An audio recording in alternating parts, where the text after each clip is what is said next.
जय श्रीराम सांग मैंने आज बबुलर क्षीर अभिषेक पाई मते तांको गाँ मंदिर को जीवा पड़ता आउ गाँ है पाउछापड़ा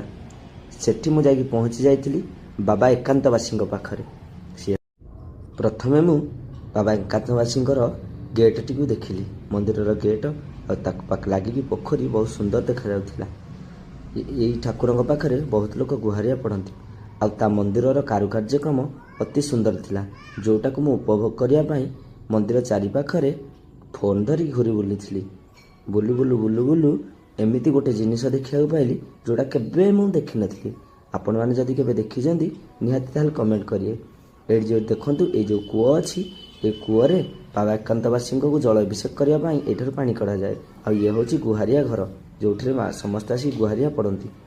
आ किसी समय बुलवा पर मुझे पहुँची जाइली देखापी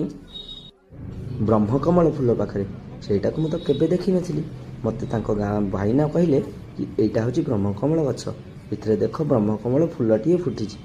देखा तो अत्यंत सुंदर सी किंतु दिन बेले केबे फुटे ना राति निर्जन समय फुटे से किसी समय देखला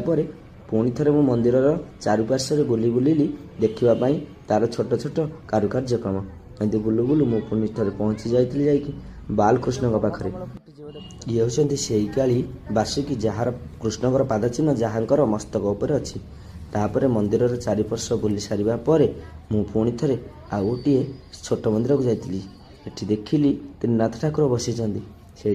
पुणी थे आम बुलिकी तार मंदिर कारुकार्यक्रम एमती बुली बुली सारा मुझे देखु थाए देखला यज्ञ घर पर जाकि प्रवेश करी मंदिर गृहर भितर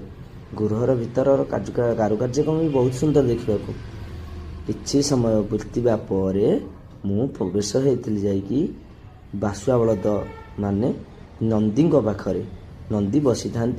बाबा को अनेकी मु कैमेराटा नहीं बाबा पाखक टिके जस्ट जाकि देखे तो भाईना कहले नाई नाई तुम सेठारे वीडियो कर नाई तापर मु किछि समय सेठारे टिके ना वीडियो करी दे मु पुणी फेरी आसी तापर जेहेतु